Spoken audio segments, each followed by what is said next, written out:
My name is Eric with Rockin' HTV, session number 23. Tonight we are stretching a Ford Louisville truck. This is a top shelf replicas Ford Louisville. It's a pretty cool truck. It's a great value if you happen to get one. They're easy to work on and they make great looking retro vehicles. And I'm doing this as a replica for one of our Rockin' H No Secrets Lab members. He asked me to do this in a long time and I thought, hey, it'd make a great replica. So where we're at this time is in the last video, which would have been 2 weeks ago, we went ahead and tore down two Ford Louisvilles. One is a long hood, one's a short hood, and one is brown. It was a brown one that you could buy for like $25 about anywhere. And the other one, I think I paid a guy $40 for it or something. It was a red one anyway. So we're taking these two apart. We're getting ready for them. So at this point, I'm actually doing this little step here a bit out of order. I don't like to stretch trucks when they're completely disassembled like this one is, or these two are, but I have this lag time and I didn't get 3D parts ordered in timely, so here's where we're at. At this moment going forward, I have ordered two 3D printed beds, a KN22 and a KN20, and what that represents is naphide, however you want to say it. It's an old stake bed, real popular in the 70s and 80s, and I think there's still a few around yet. You'll see a few of them on the road. I had that 3D printed, and then I've got 3D printed square tanks coming, and I bought those because they look, from the pictures, they look like they would be a good match for the real ones. What else is there? And then a mounting frame, I'm out of those, and some hoists and different things to make the whole project finish. So I hope by the time we arrive next week, we can go ahead and assemble the bed. You guys will have to tell me in the comments, do you want to watch me assemble this bed? Because I've already done this video once before. There's already a video out there. I mean, I could just link to it, and then you can see how to put together a KN bed. Really, really simple. No rocket science to them at all. Takes lots of paint to get them smooth. Glue them up, done. And that's the way it is. So that's where we are this way. We have a couple more comments coming in. We have Mark saying goal is to shoot pics at 14 pulls in one demo derby this summer. That is insane, buddy. You're going to be busy. Holy cow.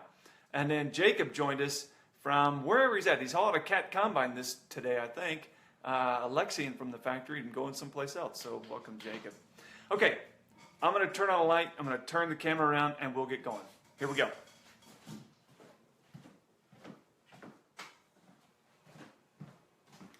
See, that light just produces a horrible glare. Here we are. Flip you. Man. Dun, da, da, da. And there's Heath joining us. Welcome, Heath. Okay. Now, there's really not a lot of magic to this. If you've stretched one truck, you've kind of stretched them all. There's not a lot of magic to it. You know, some guys, and I've got a whole tutorial on what to use and blah, blah, blah on stretching trucks. And so, I mean, it's a little older video, but it's out there, and you can go watch that at rockinhtv.com. So here we go. This is kind of what we're doing. So here are the two frames. This is the one, and this is the brown TSR that I had before. Okay, and well, there's Michael. Hello, Michael. Welcome. And so this hood goes over here. Blah blah. Okay. One thing I noticed between these two hoods, just for observation, just an FYI for you, or not between the two hoods, these two separate cabs is the two frame lengths. Even though these are both semi-tractors. These were both semi-tractors. The frame lengths are different. Just something to keep in mind. Not a big deal. So, and the reason I say that is there's going to be one important rule that I'll explain in a moment, but you can't use the same length of square tubing on both frames, or else one will be longer or shorter than it should be, okay? That's all that means there. So if you have any questions about what I'm doing, you've got to post those comments so I can respond to them, show you pictures, etc., etc. So if I miss anything, you tell me, hey dude, I missed it, okay? And then I'll get back to you. Okay, so I'm going to just take this apart real quick. So what we did is, in our last videos, we took them apart, I stripped the paint and kind of cleaned the paint rough off, and here we are. Now this frame here, I went ahead and cut already, and I've done some grinding on it, and I will do the same thing to this so you can see me do it, okay? And let me see, what am I missing here? I don't know that I'm missing anything. But what I'm going to do is just show you a few things you have to do to this frame to get it to look like this. All right, here we go. Now, I did take the rear axles off of that and took the fifth wheel plate off. That's gone. And I don't think that, oh, that is going to cause trouble. Okay. And so what we're going to do here is grab our X-Acto knife, which is right here at my left hand. We're just going to cut this deck plate off. Just getting underneath it. Did you see it? Just one swift move. Got underneath that deck plate. And it's just got two little pins on here. Put that in your scrap parts bin and off you go. Now, you can salvage these two fenders. I found the first ones. I didn't salvage them. I managed to break those pins off slicker and snot. Well done, right? Right inside here is a little hole where that pin goes, and you might be able to push those out, just like that. See how that went? That was gorgeous. Okay? All right, here, let me show you the hole. Right there it is. Whoops, sorry. Right there it is, right there. Whoop, doggone it. Sorry for that. Okay. I'm going to push that. Come on, get out of there, you dog. Come on, come on. Well, that one's not acting like the first one did. Ah, that one's already broke. Oh well. There's a way to make that work anyway, but maybe not this time. All right, well, that one's not going to be... All right, well, in an ideal world, you should be able to save both of those. Okay. Next. We got to cut this battery box off because I want to run channel iron, or I want to run, rectangular tubing. I want to use up as much of this space with rectangular tubing and make this joint nice and strong as I possibly can, okay? So what I'm going to do is we're going to cut the frame, and then we're going to cut this off, and you're going to cut these two little notches out here. You don't need them for anything. They serve no purpose for what we're doing because this is just where that deck plate went, okay? So you can cut them out. And I think there's a bird out there that must be excited. So I'm going to cut these two, I'm going to cut the frame, cut these two in half, and then cut that.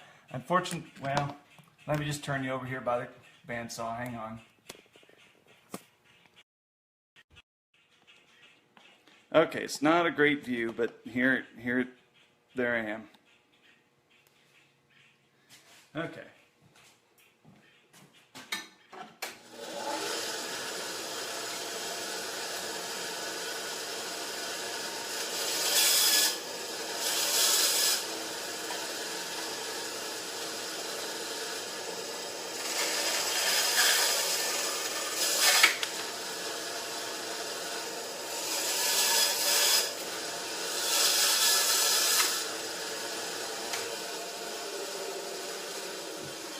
And there you go. Okay. There's my cuts. And then here is where I cut that battery box off. And then you can see right in here where I cut that little round die-cast stub out. Now I'm going to flip you back down.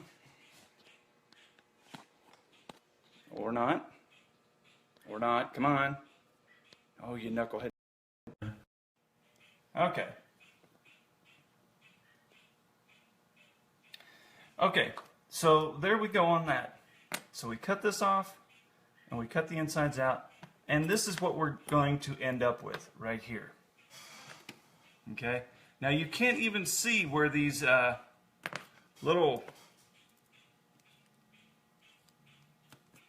you can't even see where this was, and that's for good reason, okay? I'm going to show you in just a minute. You can't see where those are, okay? Because, if you'll notice, now watch this. I'm using 3/16 by 3/32 rectangular tubing. You can buy this about anywhere on the internet, hobbylink.com, Amazon, hobbylobby.com. Your local Hobby Lobby might have it. I buy it at a local hardware store, at an S&K kiosk. But it's 3/16 by 3/32. Just a second.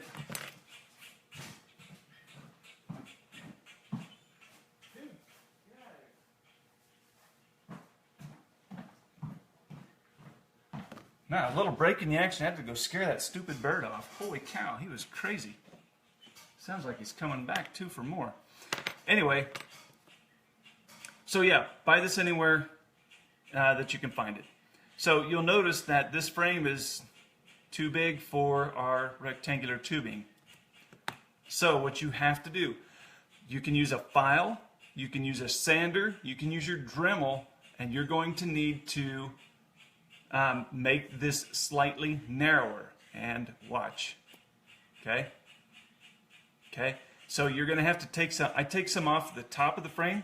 Look how it's got, just a sec. Holy cow, that bird's crazy. That's what you get for live TV, right? So you'll notice how it's a bit curved right here, down. That's because I ground the top of it off so my rectangular tubing would fit over it. Okay? Ta-da.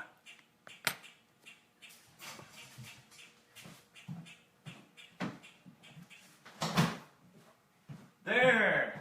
Now it's quiet. I had to shut the door. I didn't get out here early enough to get it cooled off. And then on this side, over here, let's go pick this one up. You will have to do the same thing as well. So you'll have to grind a little bit off the top, and you can see right here that I did that. 3/16 by 332. Thanks, Josh. Appreciate that. And again, for some reason this side was a bit narrower than the front. I don't know why. It just ended up that way. So all I did was take some off the top, and it slides pretty much all the way back. So you can see that there. Okay? And that's how that works.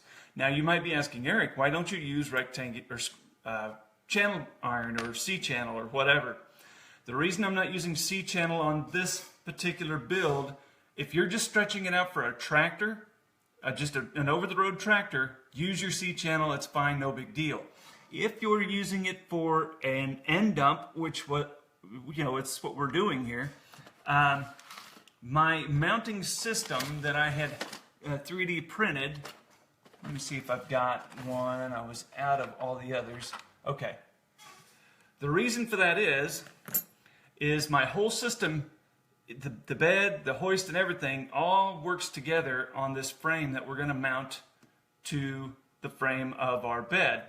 And these tabs in here where your hoist, the lower part of your hoist is going to ride, it may not fit between your frame if you're using C-channel, because C-channel is wider than this. Okay? That's why I use rectangular tubing. You could use rectangular tubing exclusively for all your builds if you wanted. You just have to do a little more framework. I use channel and this rectangular tubing, just whatever I happen to have on hand. However, if I'm doing an end dump like this build, I'm always using this stuff because it's narrower. Okay, and it allows everything in here to kind of fit in between. That's why I'm using the rectangular tubing here. Okay. Now, so we've kind of talked about why we're using this. We've talked about what we have to do to the frame. If you have any questions, make sure you ask them in the comments. Now, how far do we stretch that frame for a bed? Now, everything I'm saying applies to Rockin' H beds and my system, okay? If you feel comfortable being creative, you can do whatever the frick you want, and that's the way I used to do it back in the good old days before 3D printing came around. I would just custom build everything to fit my purpose at that moment. What I have done, and the reason I do it this way now with the 3D printed stuff, it is purely to make it faster. That's it. It makes everything so much easier on me, the builder, and that's why I do it the way I do it now. Okay, so that's it. That's why everything you're hearing applies to what we're doing tonight. Okay, so now that we're clear on that, I mentioned in the pre-show that I really don't like to do this step at this moment because there's a little bit of guesswork and maybe a little bit of fudge work down the road, and here's why. When your cab is mounted, when it's all painted and your frame's painted, everything's back together, you can stretch your bed and you know exactly from what point at the back of the cab to measure to get it closer to accurate for the back axles. Okay, it's not a huge deal tonight, and if you're, you know, maybe not even novice, if you're a moderate to medium builder, you can do exactly what I'm doing and feel confident. All right, so the question is, how far do we stretch this bad boy? Okay, for my Rockin' H system like this, if you're using a 20-foot or a 22-foot bed, you need to measure 3.5 inches from the back of the cab to the end of the frame. Okay, so you'll notice here we have the back of the cab right there. Whoops. Oh, and on a TSR, this little post right here matches up to this hole in the frame. Okay, that's why I have everything set the way it is. Okay, so let me scoot this up so for a better camera shot. Let me get this out of the way. Da-da-da-da. Okay, so we're going to go 3.5. Let's set that there to the back of the frame. Everyone can see that. Very good. Let me get that a little more centered for you. And that's going to make our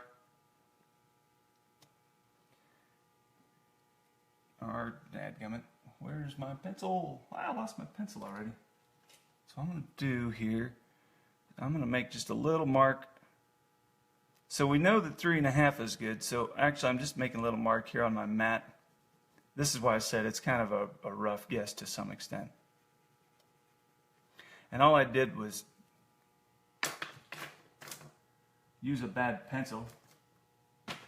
There we go.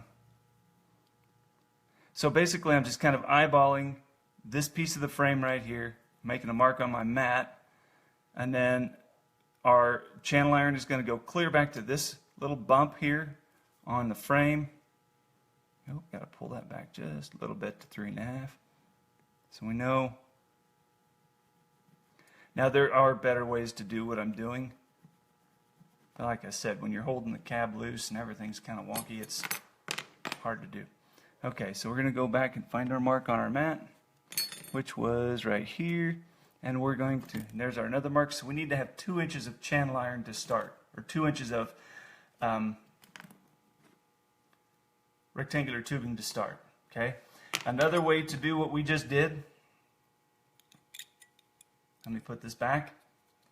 Okay, I'm just showing you 2 ways to do this, okay?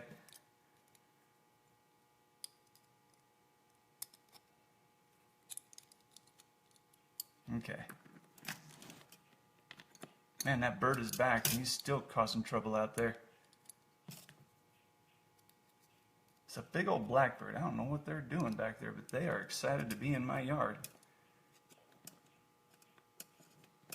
I guess they want to watch Rockin' H TV as well, huh? Pretty cool. Okay, and then we had to misplace the frame. So what I did was I stuck that piece of rectangular tubing clear up there on the, as far as it would go on my frame. And then I'm going to do 2.5 again, or excuse me, 3.5, not 2.5, 3.5. And then you can also see, again, eyeballing a little bit, you can take your, okay, so we have that fairly close. Again, this is rough until we kind of, okay, we make a mark there, and we know this is scrap over here. And then let's see if we were right, given what we did the first time. 2 inches, just about right, huh? So there's actually two ways you can do that. Let me see, my bed was set back probably a foot from the cab, room for the right side upside exhaust. Okay, so Dwayne just chimed in, and why is Dwayne chiming in? Because this is actually his truck.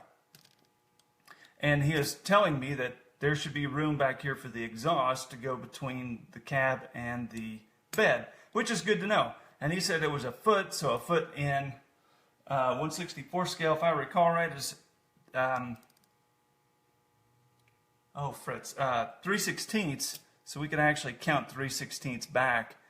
And I think for this exhaust, we'll just do an 1/8 because I might do some custom exhaust on this one.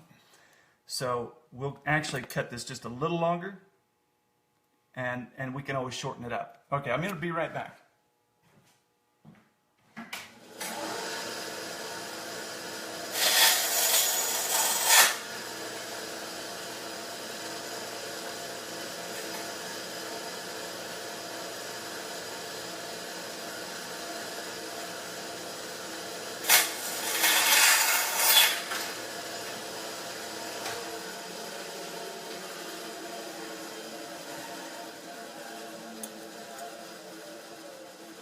Okay, so those are cut.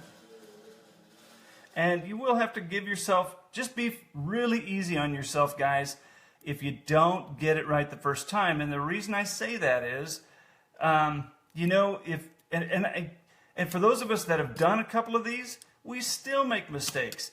And the reason for that is sometimes you grind more on one side or the other, and sometimes that you just don't, you're not consistent or whatever. And so one time your channel iron or rectangular tubing will have to be longer. This time, you know, they won't be right, they won't match or whatever.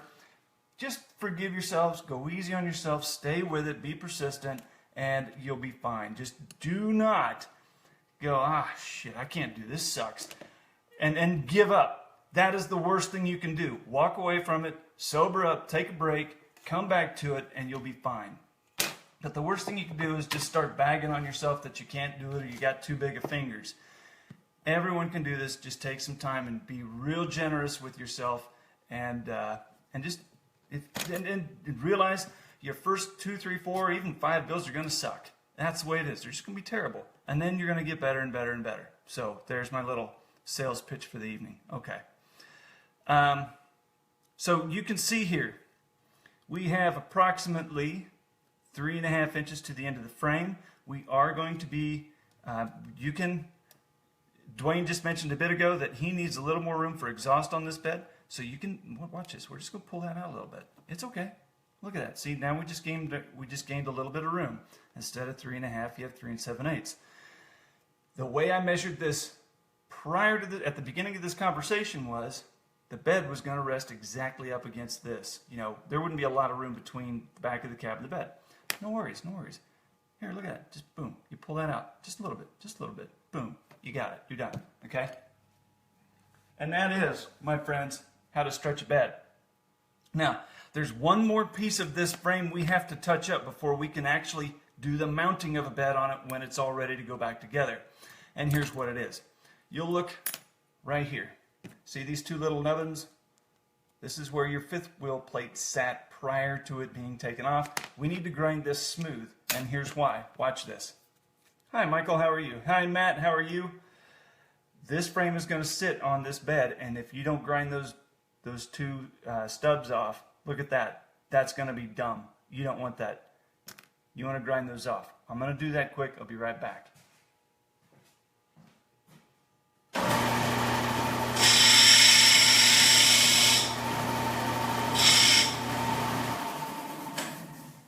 Okay, ta-da, there it is. Now, when we go put this back together, watch that, there it is. And this part right here of your frame, it should sit someplace in this neighborhood, okay? Maybe right off the back of that frame will be perfect, okay? And that's how it's gonna work, just like that. And then this, of course, will be in between. Let me just show you. Remind me not to be late getting out here to cool this place off because it is holy cow hot. Ta-da! Look at that. Thing of beauty, man. Thing of beauty. This is actually for an 18-foot bed, not a 20. That's why it's short. And you see how that fits in there? Just gorgeous. And then the hoist goes in there. Ta-da! That's it? Okay. Now, I'm not going to go ahead and finish this tonight because for some of you that might be just starting out, this is kind of what you need and where you need to go, and I don't want to overwhelm you. That, and there's also another video out here to show how to do this exact same thing. From this point forward, the only thing we would want to do, if we knew that this was all perfect, gorgeous, beautiful, painted up, ready to go back together, we would go ahead and put some gel glue in here, both sides, both sides. We just put some gel glue right here, and we just shove them right in there. You know, boom, both ends, and they're done. And then just make sure that, you know, this is perfectly level and true and not bent like that. That this was whoop, like that all the way across. You know, so you just hold it till it's dry, make sure it's perfect, and then go down the road. And then you can keep moving forward. But for this particular build, what we're going to do is stop right here, and what I want to do is I want to get the cab painted and do some different things. We got to get a bed in, and then once everything is kind of get together, I'm going to leave this just hunky-dory, paint all this black, get that nice and done, and then when everything else is ready to go back together, then I'll glue it all nice and solid and beautiful. So, yes, Josh Riley, this word's exactly right. This concept applies to any frame you want to do. Okay, we gotta turn you around here, guys. And hopefully I don't embarrass myself. It's like hot as heck in here. The concepts you saw this evening apply to any frame. It does not matter which one you're choosing. It works for all of them, okay? As I mentioned at some point in this show, you could use rectangular tubing just like this for every frame, and here's what you have to do on any frame. Just come up here, just like I showed you earlier. If this rectangular tubing does not fit your frame, oh, here's a better one. Does not fit your frame. This is a TSR Ford Louisville. Uh-oh, no fitty, no wacky, no whack. Doesn't whack, that's not good. Guess what? You just do a little framework and boom. It fits fine. Ward is right, they do make different sizes of channel, but for rectangular tubing, you're fairly limited. This is the small, well, not the smallest, but I found this works the best out of all the rectangular tubing because the other stuff's just too big. I mean, when it jumps up in size, it jumps up a lot. So, okay. We are about ready to wrap up. We got 3 minutes left. Are there questions specific to tonight's build that you want to know? This was kind of a down and dirty, quickie thing.